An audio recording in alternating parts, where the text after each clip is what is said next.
Hello friends, welcome to learn services. This is Ram Soni. MPPSC ने MPPSC 2020 के interviews के लिए एक नया नोटिफिकेशन जारी किया है। वो देखिए, इस नोटिफिकेशन में उन्होंने लिखा है कि कुछ कैंडिडेट्स ऐसे हैं जिनका कैंडिडेचर रिजेक्ट किया गया है, उम्मीदवारी निरस्त की गई है। वो देखिए, आपको पता होना चाहिए यहाँ पर जो नोटिफिकेशन में है उसमें 7 कैंडिडेट्स ऐसे हैं जिनका कैंडिडेचर रिजेक्ट किया गया है। इसमें हम लोग देख लेते हैं पहले क्या लिखा हुआ है। तो यहाँ पे पहली बात तो लिखी है कि 260 पदों के लिए एमपीपीएससी 2020 ऑर्गेनाइज की गई थी, जिसमें एज ऑफ नाउ दो लिस्ट होती हैं। एक होता है 87% वाला जो लिस्ट होती है, चूंकि एमपीपीएससी में इस समय 87-13 का फार्मूला चल रहा है, आप लोग जानते ही हैं। 87% वाला जो है वो मेन लिस्ट में होता है और 13% जो होता है वो प्रोविजनल लिस्ट में होता है। तो याद रहे 698 कैंडिडेट्स ऐसे थे जिनका मेन लिस्ट में जिनको बुलाया गया था इंटरव्यू के लिए, और 265 कैंडिडेट्स ऐसे हैं जिनको इंटरव्यू के लिए बुलाया गया था प्रोविजनल लिस्ट में। याद रहे, प्रोविजनल और मेन लिस्ट बाद में मर्ज नहीं होंगी, ये दोनों अलग अलग ही चलेंगी। अब देखिए, यहाँ पर एक और महत्वपूर्ण चीज़ है। इसमें उन्होंने बोला है कुछ कैंडिडेट्स कंडीशन ऐसी रखी थी कि जो कैंडिडेट्स जो मेंस क्वालिफाई किए थे उनके लिए कहा गया था कि 6 मार्च 2023 के पहले पहले उनके आवेदन एमपीपीएससी के हेडक्वार्टर में पहुंच जाने चाहिए। एमपीपीएससी का ऑफिस कहाँ पे? इंदौर में है। तो 6 मार्च 2023 के पहले पहले जिनका आवेदन नहीं पहुंचा है उनको दिक्कत हो गई। तब देखो, व्यक्तिगत विवरण हो गया, आपका अनुप्रमाणन फॉर्म हो गया, ये सारी चीजें बेसिकली आपका एमपीपीएससी ऑफिस में 6 मार्च 2023 के पहले पहुंच जाना चाहिए। अब यहाँ पे उन्होंने सारी कंडीशन लिखी हुई है कि कुछ कैंडिडेट्स ऐसे हैं जिनका बेसिकली आवेदन 6 मार्च 2023 के पहले तक नहीं पहुंचा और इसके कारण 4 कैंडिडेट्स का कैंडिडेचर रिजेक्ट कर दिया गया है। और इसे प्रॉपर तरीके से लिखा है, 4 कैंडिडेट्स जो हैं ये मेन लिस्ट के थे। इसके बाद यहाँ पर दूसरी लिस्ट दिया गया है, इससे बोला गया देखो इस लिस्ट में जिनके नाम हैं, हालांकि नाम रीड करने का बहुत ज़्यादा मतलब नहीं बनता, दीपक हैं, पिंकी हैं, विजय हैं, प्रज्ञा हैं। इसके अलावा जो प्रोविजनल लिस्ट है वहाँ से 3 कैंडिडेट्स को यहाँ बाहर निकाला गया है बिकॉज इनके भी आवेदन 6 मार्च 2023 तक नहीं पहुँचे। अभिलाषा हैं, अतुल हैं और सुनील हैं। अब इसके अलावा यहाँ पर एक महत्वपूर्ण इन्फॉर्मेशन एमपीपीएससी ने जो दिया है जो काफ़ी इंपॉर्टेंट है। लिखा है इन्होंने कि उम्मीदवारी निरस्त किए गए आवेदकों को निर्देशानुसार सूचित किया जाता है कि उक्त आवेदकों की उम्मीदवारी आयोग द्वारा निर्धारित तिथि तक अभिलेख आयोग को उपलब्ध नहीं कराए जाने से निरस्त की गई है। इसलिए ऐसे आवेदक आपत्ति अभ्यावेदन के साथ पुनः अभिलेख आयोग को प्रेषित ना करें। तो ये चीजें लिखी गई हैं, आवेदक आपत्ति अभ्यावेदन के साथ पुनः अभिलेख आयोग को प्रेषित ना करें। मतलब आपको दोबारा से ये सारी चीजें बेसिकली आपको सेंड करने की जरूरत नहीं है, आपको सारा फॉर्म दोबारा सेंड करने की जरूरत नहीं है। अब फर्दर इसमें लिखते हैं, राज्य सेवा परीक्षा 2020 पद की उम्मीदवारी अन्य कारणों से रद्द किए जाने के संबंध में यदि उक्त कोई आवेदक आपत्ति अभ्यावेदन प्रस्तुत करना चाहता है तो विज्ञप्ति जारी होने के तिथि से 10 दिवस की अवधि में आवेदक द्वारा आपत्ति अभ्यावेदन आयोग के समक्ष प्रस्तुत किया जा सकता है। अब देखो, ये जो नोटिफिकेशन है 17 तारीख का है, मतलब 10 दिन के भीतर भीतर, मतलब 27 के पहले पहले आपको अपना आपत्ति अभ्यावेदन सेंड करना पड़ेगा। यदि आपने सेंड कर दिया तो उस कंडीशन में बेसिकली उसको कंसिडर किया जा सकता है। फिर लिखा है इन्होंने, निर्धारित तिथि के पश्चात आप प्राप्त आपत्ति अभ्यावेदन आयोग द्वारा बिना विचार किए नस्तीबद्ध किए जाएंगे। साथ ही डाक विभाग या अन्य किसी कारण से आपत्ति अभ्यावेदन आयोग को देरी से प्राप्त होने पर आयोग की कोई जिम्मेदारी नहीं होगी। मतलब 27 के पहले पहले आपका आपत्ति अभ्यावेदन आयोग के कार्यालय पहुंच जाना चाहिए। इसके बाद आयोग डिसाइड करेगा कि बेसिकली इनको कंसिडर करना है कि नहीं करना है। अब देखो, यहाँ पर एक मामला क्रिटिकल ये होता जा रहा है, चूंकि देखो एमपीपीएससी के इंटरव्यूज की डेट आप लोगों को देखी होगी यहाँ पे, लुक एट हियर। इसमें यहाँ पर लिखा है कि 27 अप्रैल से लेकर 19 मई के बीच में होगा। अब 27 अप्रैल तक यदि आप आपत्ति अभ्यावेदन ले रहे हो तो उस कंडीशन में यहाँ पर उसको प्रोसेस किया जाएगा।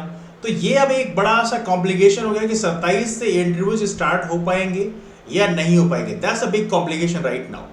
हालांकि अभी तक हम लोग इसके बारे में बहुत कुछ बोल नहीं सकते, लेकिन यदि आपत्ति अभ्यावेदन 27 अप्रैल तक आप मंगा रहे हैं तो उसको प्रोसेस करने में यदि आप 2-4 दिन भी लेते हैं तो देखा जाए तो वहां पर ये इंटरव्यूज आपके 27 से तो स्टार्ट होना मुश्किल हो जाएगा। लेकिन चूंकि यहाँ पे एक दूसरा पॉइंट है कि 27 अप्रैल जो है, इसमें जो बाकी कैंडिडेट्स हैं उनका इंटरव्यू आप करा सकते हो, तो वैसे कोई ऐसा चीज तो है नहीं, आप बाकी कैंडिडेट्स का करा सकते हैं, तो पॉसिबिलिटी बन भी सकती है। अब देखिए, यहाँ पर देखा जाए 27 अप्रैल से इंटरव्यू स्टार्ट होने हैं, तो उसके लिए प्रॉपर तरीके से इन्हें एडमिट कार्ड अब जारी कर देने होंगे, उसके नोटिफिकेशन जारी कर देने होंगे। लेकिन अभी तक एमपीपीएससी ने ऐसा कुछ जारी नहीं किया है, तो अभी देखते हैं बेसिकली क्या कंडीशन बनती है। उसके बारे में बहुत कुछ कहना बहुत सही नहीं होगा, लेकिन यस, आने वाले कल में एमपीपीएससी 2-4 दिन में एमपीपीएससी के जो डिसीजंस होंगे, एमपीपीएससी की जो नोटिफिकेशंस होंगे उसके हिसाब से हम लोग प्रेडिक्ट कर सकते हैं। अभी तो कुछ कहना सही नहीं होगा। अभी तो आप यही मान के चलिए कि 27 अप्रैल से आपके इंटरव्यूज होंगे। इंटरव्यूज में कुछ चीज़ें हैं जो मैं थोड़ा सा कहना चाहूँगा, जो थोड़ा सा इंपॉर्टेंट है, बिकॉज अभी बीच में कुछ कैंडिडेट्स हैं जिनके मॉक्स हमारे प्लेटफॉर्म में लिए गए। अब देखिए, मॉक लेने में कुछ ऐसी चीज़ें जो हैं निकल के आती हैं जो थोड़ी सी कॉम्प्लिकेट होती हैं। पहली बात, आप में से बहुत सारे लोग सोच रहे होंगे नहीं नहीं मॉक देना है, 2-4 मार्क, 1-2 मार्क दे लेंगे, इंटरव्यूज के 1-2 दिन पहले या 2-3 दिन पहले मॉक दे लेंगे, बस हो गया। देखो, प्रयास करो कि जो आपका इंटरव्यू है उसके तकरीबन 12-15 दिन पहले आप मॉक ज़रूर दें। इससे पता चलेगा कि आप कहाँ पे कमज़ोर हो रहे हैं। बिकॉज आपको कुछ चीज़ें लग रही हों कि नहीं नहीं ये चीज़ें बहुत आसान है, ये चीज़ें करना तो बहुत आसान है, लेकिन जब आप वहाँ पर पैनल के सामने बैठते हैं तो आपकी बोलती बंद हो जाती है। तो यहाँ पे आपके लिए ज़रूरी है कि आप प्रयास करें 12 से 15 दिन पहले इंटरव्यू ले लें, जिससे आपको इम्प्रोवाइज करने में आसानी हो, जिससे आप यदि अपने अंदर कोई बदलाव करना चाहते हैं तो आपके पास इतना पर्याप्त टाइम हो कि आप उससे बदलाव कर सकें। तो मेरा सजेशन है, चूंकि कई बार मैंने देखा है कि जो बेसिक क्वेश्चन यदि पूछ ले आते हैं, कई बार कैंडिडेट्स वहाँ पर प्रॉपर तरीके से अपने आप को प्रेजेंट नहीं कर पाते हैं। तो इसके लिए ज़रूरी है कि आप प्रॉपर तरीके से पहले आप मॉक दे लें, जिससे आपको यहाँ पे कोई दिक्कत ना हो। और ये भी प्रयास करें कि जो जनरल क्वेश्चंस बनते हैं, जो मोस्ट पॉसिबल क्वेश्चन बनते हैं, प्रयास करें उनको लिख भी लें। लिखने के लिए मैं इसलिए कह रहा हूँ क्योंकि कई बार क्या होता है कि आप जिन चीज़ों को आप लिख रखे होते हो उसको रिवाइज करने में आसानी होती है, और आपके यदि कोई फ्रेंड है तो उसको क्वेश्चंस, पॉसिबल क्वेश्चंस आप दे दें और उनके सामने रिप्लाई करें। क्योंकि मॉक में अब इतने सारे मॉक तो आप दे नहीं पाएंगे, लेकिन अपने कोई फ्रेंड्स हैं उनको वो पॉसिबल क्वेश्चंस दे दें, वो क्वेश्चन वो आपसे पूछें और आप उसका रिप्लाई करें। कम्युनिकेशन स्किल जितना अच्छा होगा उतना आपके लिए अच्छा होगा, और कम्युनिकेशन आता है प्रैक्टिस करने से। जितना आप प्रैक्टिस करेंगे, जितना आप बोलेंगे, उतना अच्छा स्किल आपके अंदर पैदा होगा। तो प्रयास ये भी करें कि एज आप नो कुछ क्वेश्चन ऐसे हैं जो ओपिनियन बेस्ड क्वेश्चन हैं, जो रिसेंट इशूज को शो करते हैं, तो उन कंडीशन में कैसे आपको रिप्लाई करना चाहिए, इन चीज़ों को भी थोड़ा देख के जाएगा। प्रयास करें थोड़ा इंग्लिश न्यूज़पेपर जो है प्रेजेंट टाइम में, अभी हाल ही में कुछ दिनों से जो आपको फॉलो करना चाहिए, क्योंकि हिंदी न्यूज़पेपर में कई बार आपका जो कंटेंट है उसमें इतनी अच्छी क्वालिटी मिल नहीं पाती है। तो प्रयास करें कुछ इंग्लिश न्यूज़पेपर भी रेफर कर लें, because I am sure English पढ़ने आपको ज़्यादा दिक्कत होती नहीं होगी।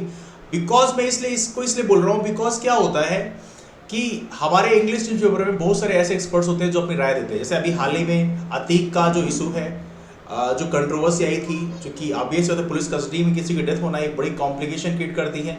तो यहाँ पर इन मैटर्स को आप एड्रेस कर सकते हैं वहाँ पर। और बहुत सारे भी इशूज़ हैं हमारे देश में, इवनली जो पॉलिटिकल पार्टीज हैं वो क्लेम करती हैं गवर्नमेंट जो है सीबीआई और ईडी का दुरुपयोग करती है। इसके बारे में आपके ओपिनियन क्या है? पॉजिटिव नेगेटिव दोनों ओपिनियन आपको तैयार करके रखने हैं। याद रहे, यहाँ पर आपको डिप्लोमेटिक आंसर देने का प्रयास करना है, इसलिए आपको किसी एक्सपर्ट्स की राय आपको पता होनी चाहिए। बिकॉज यहाँ पर आपको यदि मिक्स्ड रिस्पॉन्स देना है, क्योंकि यदि आपने एक साइड अपने आप को झुका लिया तो फिर दिक्कत हो जाएगा। एज ए ब्यूरोक्रेट आपको डिप्लोमेसी आपको आनी चाहिए, इसलिए आपको प्रयास करना है कि आपको दोनों ही पॉइंट्स को बखूबी तरीके से आपको जानकारी होनी चाहिए और साथ में उसको प्रेजेंट करने की आपके अंदर स्किल होनी चाहिए। तो याद रहे, कुछ ओपिनियन बेस्ड जो क्वेश्चंस हैं उनको थोड़ी प्रैक्टिस करके जाएं, जिससे आपको इंटरव्यूज में किसी भी तरह से दिक्कत ना हो। बिकॉज ओपिनियन बेस्ड क्वेश्चन में यदि आप सॉरी सर बोलते, देखो सिंपल क्वेश्चन, कोई फैक्चुअल क्वेश्चन आपसे पूछ लिया जाए कि डैम्पियर होजेस लाइन क्या होती है, आपको नहीं पता, आप बोल सकते हैं सॉरी सर। लेकिन आपसे क्वेश्चन पूछा जाए कि अतीक अहमद का इनकाउंटर नहीं बल्कि अतीक अहमद का पुलिस कस्टडी में डेथ हुई, इसके बारे में आपके क्या ओपिनियन है? आपसे पूछा सकता है कि जो क्रिमिनल्स हैं क्या उनका हमारे देश में जो उत्तर प्रदेश सरकार में जिस तरह से सिस्टम चल रहा है, क्या वो होना चाहिए, इनकाउंटर वाला सिस्टम होना चाहिए नहीं होना चाहिए, इसमें आपके ओपिनियन क्या है? ये ओपिनियन जो है आपको थोड़ा सा डिसेंट फॉर्म में आपको देने की प्रैक्टिस करनी है। तो ये चीज़ थोड़ी प्रैक्टिस करके जाए। अब यहाँ पे आप सॉरी सर बोल दोगे तो बहुत दिक्कत हो जाएगी। तो प्रयास करें ऐसे ओपिनियन बेस्ड क्वेश्चन जो उसको प्रॉपर तरीके से तैयार करके जाए, उसको बोल के जाएं, इससे आप इंटरव्यू के सामने प्रॉपर तरीके से आप प्रेजेंट कर पाएंगे। चलो, ये काफी रहा, डिस्कशन को भी वाइंड अप करेंगे। आने वाले 1 या 2 दिन में ही आपको इंटरव्यूज के लिए जो फेमस टॉपिक्स हैं उनके बारे में डिस्कस किया जाएगा, और साथ में इंटरव्यूज के लिए A to Z proper strategy क्या होना चाहिए, कौन कौन से पॉइंट्स को आपको विशेष ध्यान रखना चाहिए, आप जब एंट्री लेते हैं तो वहां पर कौन कौन से फैक्टर्स को कंसीडर रखना चाहिए, क्या क्या बाकी ड्रेस कोड होना चाहिए, उन सभी चीज़ों के बारे में डिटेल डिस्कशन जो है कल या परसों शायद वीडियो अपलोड हो जाएगा, उसको आप देखेंगे तो वहां से आपको काफी सारा बेनिफिट मिलेगा। डिस्कशन को यहीं से वाइंड अप करते हैं, मुलाकात करते हैं फिर, तब तक के लिए बाय, टेक केयर। जो नए फ्रेंड्स हैं रामसोनी एमपीपीएससी नाम का टेलीग्राम ग्रुप भी फॉलो कर सकते हैं, यहाँ पर हमारे क्लासेस की लिंक शेयर की आती है, तो इसके माध्यम से भी आप जुड़ सकते हैं। कोई क्वेरीज है, डाउट्स है, वो आप यहाँ भी आके पूछ सकते हैं। तो चलिए मुलाकात करते हैं फिर, तब तक के लिए bye bye, take care, have wonderful day, keep moving forward and take care, that's all, thanks so much, thank you.